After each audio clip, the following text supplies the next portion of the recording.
BJP मंत्री ने किया सेना का अपमान। सेना और सैनिक प्रधानमंत्री मोदी के चरणों में नतमस्तक है। ये बयान मध्य प्रदेश के डिप्टी सीएम जगदीप देवड़ा ने दिया है, जिसके बाद अब विवाद खड़ा हो गया है। जहां एक तरफ बीजेपी मंत्री विजय शाह ने यह कहा कि सोफिया कुरैशी आतंकवादियों की बहन है, तो वहीं दूसरी तरफ विवाद थमा नहीं कि मध्य प्रदेश के डिप्टी सीएम जगदीप देवड़ा ने साफ तौर पर कहा कि इस देश की सेना प्रधानमंत्री मोदी के चरणों में नतमस्तक है। सवाल यह है कि क्या आज प्रधानमंत्री मोदी सेना से बढ़ के हो गए हैं? क्या आज प्रधानमंत्री मोदी देश से बढ़ के हो गए हैं?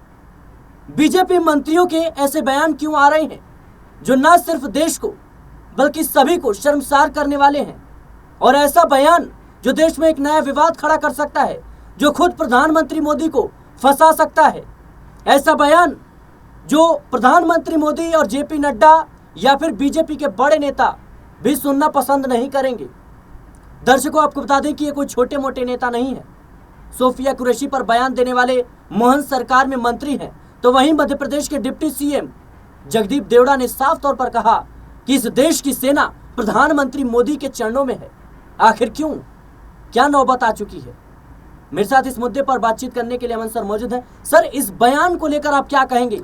देखिए, पहली बात तो सिराज की जिस तरह की होड़ बीजेपी के अंदर लगी है अनाप शनाप बयानबाजी की, वैसा कहीं और देखने को नहीं मिलता। और उससे महत्वपूर्ण बात कि बीजेपी के आला कमान, बड़े नेता इन सब बातों को जिस तरह से नज़रअंदाज कर रहे हैं, इग्नोर कर रहे हैं, वो तमाम तरह के सवाल खड़े करता है कि ये वही मोदी जी हैं जो एक भी लफ्ज़ इस तरह का सुनने को तैयार नहीं होते थे। ये वही अमित शाह हैं जो देश के खिलाफ एक भी शब्द सुनने को तैयार नहीं थे। लेकिन आज उन्हीं की पार्टी के लोग जिस तरह से देश का अपमान कर रहे हैं, लेकिन उसके बावजूद चाहे जेपी नड्डा हो, अमित शाह हो, पीएम मोदी हो, कोई भी एक भी शब्द इसके ऊपर बोलने को तैयार नहीं है। पहले जिस तरह से कर्नल कह सकते हैं सोफिया कुरैशी के ऊपर बयानबाजी होती है, उनको आतंकवादियों की बहन तक करार दे दिया जाता है।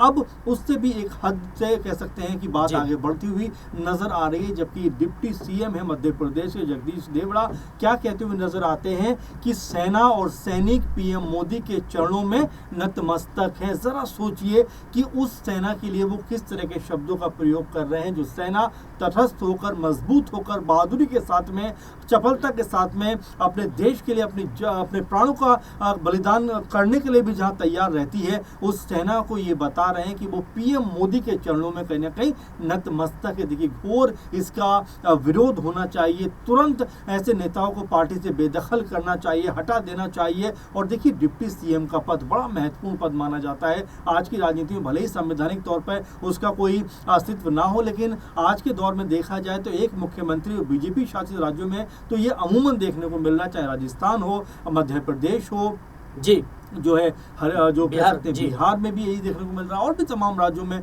उत्तर प्रदेश में भी यही देखने को मिल रहा है। लेकिन जिस तरह से जगदीश देवड़ा ये बात कहते हैं, और ये बात कहते हुए उनकी जुबान नहीं लरसती कि सेना का वो अपमान कर रहे हैं, वो सेना जो पूरे देश को कहीं ना कहीं मजबूत। सर, सवाल तो ये है ना कि आखिर भारतीय जनता पार्टी के इन नेताओं को हो क्या गया है? जिस तरीके से देखा जाए तो विजय शाह कर्नल सोफिया को कहते हैं कि आतंकवादियों की बहन है, तो वहीं दूसरी तरफ देखा जाए तो जगदीप देवड़ा का ये बयान सामने आया कि सेना जो है वो प्रधानमंत्री मोदी के चरणों में नतमस्तक है। देखिए सिराज, उससे महत्वपूर्ण बात, जैसे मैंने शुरू में आपसे कहा कि अभी तक पीएम मोदी की तरफ से, गृह मंत्री अमित शाह की तरफ से, पार्टी अध्यक्ष जेपी नड्डा की तरफ से और रक्षा मंत्री राजनाथ सिंह की तरफ से कोई प्रतिक्रिया सामने नहीं आई है कि आखिर उन्हीं की पार्टी का नेता मध्य प्रदेश सरकार में डिप्टी सीएम इतनी बड़ी बात कैसे बोल सकता है सेना के लिए, उनका घोर अपमान कैसे कर सकता है, किस तरह से ये बदजुबानी चल रही है। और समूची बीजेपी जो है वो खामोश दिखाई पड़ती है।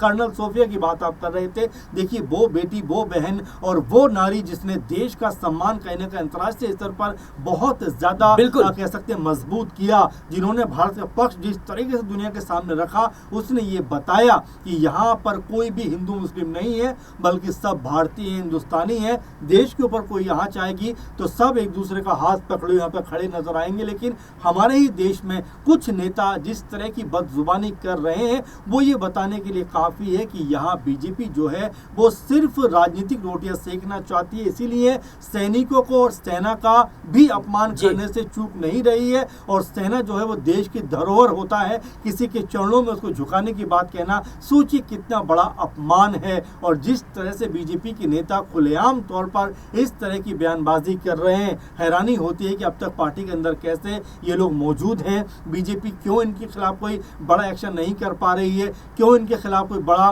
कह सकते हैं कदम नहीं उठा पा रही है। तमाम जो लोग हैं वो इसी सवाल को लेकर बार बार बीजेपी के ऊपर उंगली उठाते हुए नजर आ रहे हैं। बिल्कुल दर्शकों, जाहिर सी बात है कि एक के बाद एक भारतीय जनता पार्टी के नेताओं के ऐसे वीडियो और ऐसी बातें निकलकर सामने आ रही है जो अपने आप में शर्मसार करने वाली है, जो अपने आप में प्रधानमंत्री मोदी को भी कहीं ना कहीं सोचने पर मजबूर कर सकती है। क्योंकि जिस तरीके से विजय शाह ने कर्नल सोफिया को लेकर विवादित बयान दिया, उसके बाद जगदीप देवड़ा जो कि मध्य प्रदेश के डिप्टी सीएम हैं, उप मुख्यमंत्री हैं, ये कहते हैं कि भारतीय सेना प्रधानमंत्री मोदी के चरणों में नतमस्तक है। क्या प्रधानमंत्री मोदी सेना से बढ़ के हो गए हैं? क्या प्रधानमंत्री मोदी देश से बढ़ के हो गए हैं? और इन सबसे अलग राजस्थान में बीजेपी विधायक बालमुकुंद आचार्य का वीडियो सामने आता है।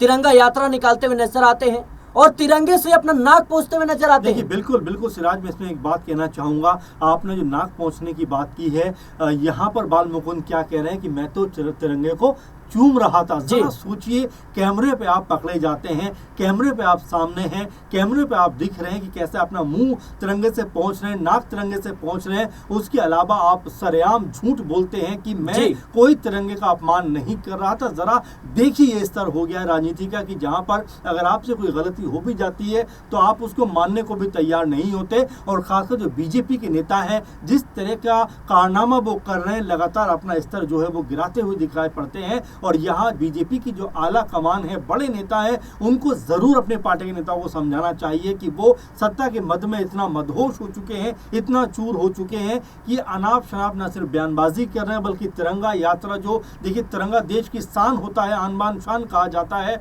उस तिरंगे के साथ में अपना मुंह पोंछते हुए नजर आते हैं। और जब उनसे पूछा जाता है तो कहते हैं कि भाई मैं तो तिरंगे को चूम रहा था। तो ये तो राजनीति का स्तर हो गया है सिराज।